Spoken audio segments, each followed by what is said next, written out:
आइए देखते हैं यूपी बोर्ड कक्षा 10 विषय हिंदी के अंतर्गत पद्य संकलन में एक बड़ा ही बेहतरीन पाठ है जिसका नाम भारत माता का मंदिर यह। पाठ का नाम क्या है?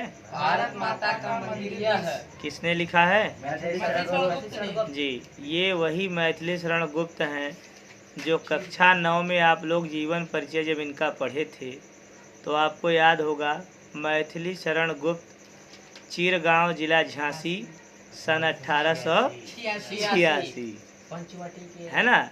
चिरगांव जिला झांसी सन 1886। आप ध्यान दीजिएगा, ये पाठ नंबर 10 मैथिली शरण गुप्त जी द्वारा रचित भारत माता का मंदिर यह पाठ नामक जो है, इसके अंतर्गत चाहे इस पाठ में से पैराग्राफ बना करके व्याख्या करने के लिए आ सकता है 6 नंबर का प्रश्न 24 तारीख के अकॉर्डिंग, या मैथिली शरण गुप्त जी का जीवन परिचय आ सकता है। ध्यान दीजिएगा, परीक्षा के दृष्टिकोण से यह पाठ बहुत ही इम्पोर्टेंट है। चाहे मैथिली शरण गुप्त जी का जीवन परिचय आ जाए या भारत माता का मंदिर यह नामक पाठ की व्याख्या आ जाए, ठीक है। तो इस पाठ से आपको 9 नंबर भी मिल सकते हैं और 6 नंबर मिल सकता है या 3 नंबर मिल सकता है, लेकिन एक जरूर आएगा, इतना जान लीजिए। आप थोड़ा सा मेहनत कीजिए, आपको नंबर मिलेंगे। इसी आशा उम्मीद के साथ आइए इस पाठ को पढ़ते हैं। लिखा है, भारत माता का मंदिर यह, समता का संवाद जहाँ, सबका शिव कल्याण यहाँ है, पावें सभी प्रसाद यहाँ, जाति धर्म या संप्रदाय का नहीं भेद व्यवधान यहाँ, सबका स्वागत सबका आदर सबका सम्मान यहाँ, राम रहीम बुद्ध ईसा का सुलभ एक सा ध्यान यहाँ, भिन्न भिन्न भव संस्कृतियों के गुण गौरव का ज्ञान यहाँ। प्रस्तुत काव्य पंक्तियाँ श्री मैथिली शरण गुप्त जी द्वारा विरचित शीर्षक भारत माता का मंदिर यह से लिया गया है। क्लियर? प्रस्तुत काव्यांश में या प्रस्तुत पद्यावतरण में राष्ट्र कवि मैथिली शरण गुप्त जी ने भारत के गौरवशाली रूप का गुणगान करते हुए उसकी कल्याणकारी भावना का वर्णन किया गया है।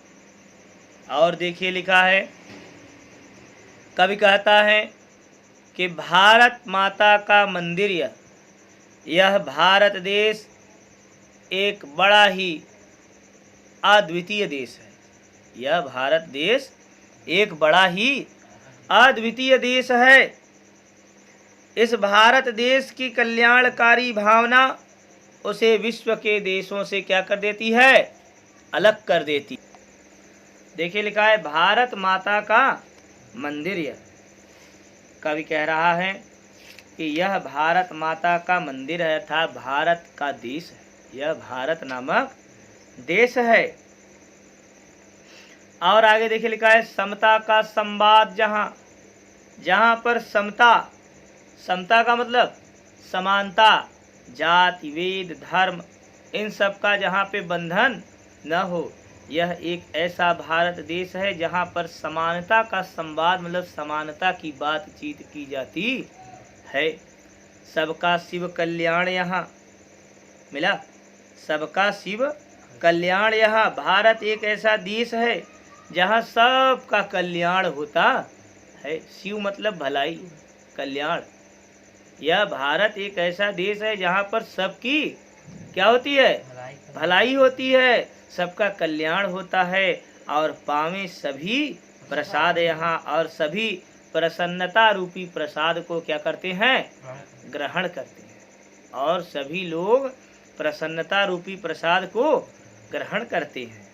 समझ में आ रहा है? जाति धर्म या संप्रदाय का नहीं भेद व्यवधान यहाँ।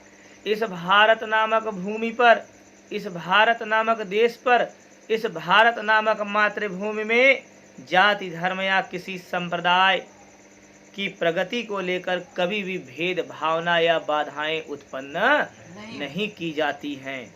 ध्यान दीजिएगा, सबका स्वागत, सबका आदर। यहाँ हिंदू, मुसलमान, सिख, ईसाई चाहे जो हो, सबका क्या है? स्वागत है, वंदन है, अभिनंदन है, आदर है, सम्मान है और सबका सम सम्मान। यहाँ सबका यहाँ पर समान रूप से सम्मान है। चाहे भारत देश में रहने वाला हिंदू हो, मुसलमान हो, सिख हो, ईसाई हो, जैन हो, बौद्ध हो, ख्रिस्त हो, चाहे जो हो, सभी धर्मों के व्यक्तियों का यहाँ पर समान रूप से सम्मान एवं आदर किया जाता है। सरल है ना पाठ? आगे लिखा है, सुलभ एक सा ध्यान यहाँ, भिन्न भिन्न भव संस्कृतियों के गुण गौरव का ज्ञान यहाँ। अब देखिए बताया जा रहा है कि राम, रहीम, बुद्ध, ईसा का मिला।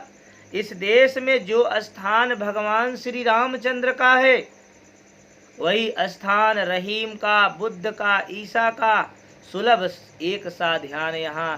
सबका ध्यान, सबके प्रति ध्यान एक सा ही है। मतलब सबके प्रति ध्यान लगाने की जो विधि है, सब क्या है? एक ही। अरे भाई, कोई हाथ जोड़ करके विनती कर रहा है तो कोई हाथ फैला करके विनती कर रहा है। विनती कर किसे रहा है? ईश्वर को ही कर रहा है। कोई ईश्वर, कोई गाड, तो कोई खुदा, कोई गुरु के रूप में मान रहा है। कल हम लोग यही पढ़े थे ना, भारतीय संस्कृति में तम एव जना ईश्वर गुरु इति मन्यते, कि कुछ लोग तो ईश्वर को गुरु के रूप में भी मानते हैं। भारत में भिन्न भिन्न संस्कृतियों के बारे में सभी लोगों को बताया जाता है। भिन्न भिन्न भव संस्कृतियों के गुण गौरव का ज्ञान यहाँ, और उसके प्रति आदर, सम्मान आदि की भावना रखने के लिए उसे प्रेरित भी किया जाता है। आ जाएगा? सरल है ना? आगे देखिए लिखा है, नहीं चाहिए बुद्धि बैर की। मिला? नहीं चाहिए बुद्धि बैर की, भला प्रेम का उन्माद यहाँ। सबका शिव कल्याण यहाँ है, पावे सभी प्रसाद यहाँ। सब तीर्थों का, मिला? सब तीर्थों का एक तीर्थ यह हृदय पवित्र बना ले हम। आओ यहाँ अजात शत्रु बने, सबको मित्र बना ले हम। रेखाएं प्रस्तुत हैं अपने मन के चित्र बना ले हम। 100 आदर्शों को लेकर एक चरित्र बना ले।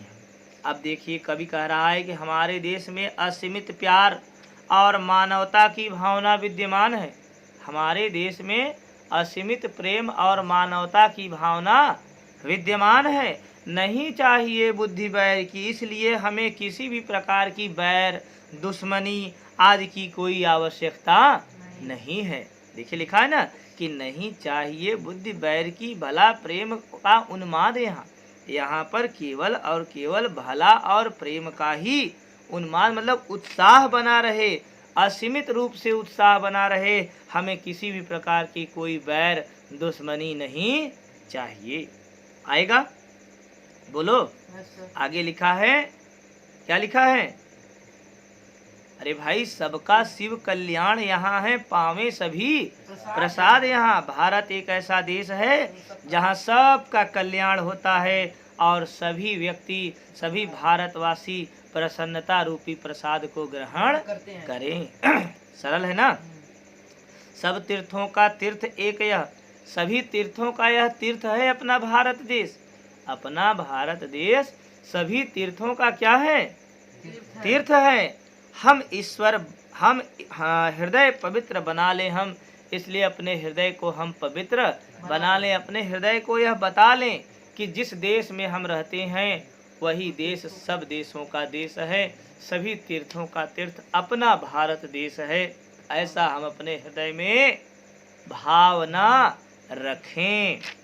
आओ यहाँ अजात शत्रु बने। अजात शत्रु का मतलब होता है शत्रु विहीन, जिसका कोई शत्रु न हो, वह क्या कहलाता है? अजात शत्रु। हे भारत के वीर व्यक्तियों, हे भारतवंशियों, हे भारतीयों, आओ हम सभी लोग शत्रु विहीन हो, अर्थात हमारा कोई शत्रु न हो। और तो और सबको अपना क्या बना ले? मित्र। अरे भाई, जब हम सबको अपना मित्र बना लेंगे तो कौन हमारा दुश्मन, कौन हमारा शत्रु होगा? अब आ रहा है यश कुमार, रेखाएं प्रस्तुत हैं, अपने मन के चित्र बना लें हम। अब कहा जा रहा है कि रेखाएं प्रस्तुत हैं। अरे भाई, कवि ने समस्त देशवासियों से अनुरोध किया है, ध्यान दीजिएगा। कवि कह रहा है रेखाएं, कहाँ गया, ये लिखा है रेखाएं प्रस्तुत हैं, तमाम प्रकार की रेखाएं। रेखाएं मतलब स्मृतियां, स्मरण, याद, तमाम प्रकार के स्मरण प्रस्तुत हैं, स्मरण दिखाए जा रहे हैं, तमाम प्रकार की याद करने वाली बातें हैं। अपने मन के चित्र बना लें, जिनके कारण अपने मन पर एक ऐसा दृष्टिपटल खींचें, एक ऐसा चित्र बनाएं जैसे हमारे देश के महान वीर स्वतंत्रता सेनानी कौन कौन भाई बताओ? चंद्रशेखर आजाद, भगत सिंह, नेताजी सुभाष चंद्र बोस, रविन्द्रनाथ टैगोर, महामना मदन मोहन मालवीय, तात्या टोपे, रानी लक्ष्मीबाई, तमाम प्रकार के ऐसे स्वतंत्रता। क्या लिखा है? रेखाएं प्रस्तुत हैं, तमाम प्रकार की स्मृतियां प्रस्तुत हैं। उन्हें हम अपने मन में चित्र के समान प्रस्तुत करें और उनके द्वारा प्रस्तुत 100 आदर्शों को लेकर, 100 आदर्शों को लेकर मतलब तमाम प्रकार के उनके द्वारा बताए गए आदर्श, उनके द्वारा बताई गई अच्छी अच्छी बातों को ध्यान में रख करके अपने चरित्र को उज्जवल और स्वच्छ बना सकते हैं। कौन? हम भारतीय व्यक्ति। सरल है ना? आगे देखिए लिखा है, बैठो माता के आंगन में, नाता भाई बहन का मिला। कवि कहता है भारत माता की विस्तृत आंगन में, भारत माता के विस्तृत माने विशाल आंगन रूपी क्षेत्र में सभी व्यक्तियों को बंधुत्व की भावना और भाईचारे की भावना से बैठो। बैठो मतलब स्थान प्राप्त करो। समझे उसी प्रसव वेदना वही लाल है माई का। जो अपनी माँ के दर्द को समझ सके वही तो एक माँ का पुत्र है ना? एक साथ मिल बांट लो अपना हर्ष विषाद यहाँ। इसलिए हे भारतवंशियों, हे भारत के व्यक्तियों, तुम एक साथ मिल करके एक जगह पर बैठ करके एक स्थान पर स्थापित हो करके बोलिए अपने दुख दर्दों को बांटिए। अपने विषाद मतलब दुख, हर्ष मतलब सुख, अपने सुख दुख को कहिए और सुनिए। सबका शिव कल्याण यहाँ है, पावे सभी प्रसाद यहाँ। भारत एक ऐसा देश है जहाँ सबका कल्याण होता है और सभी प्रसन्नता रूपी प्रसाद को प्राप्त करते हैं।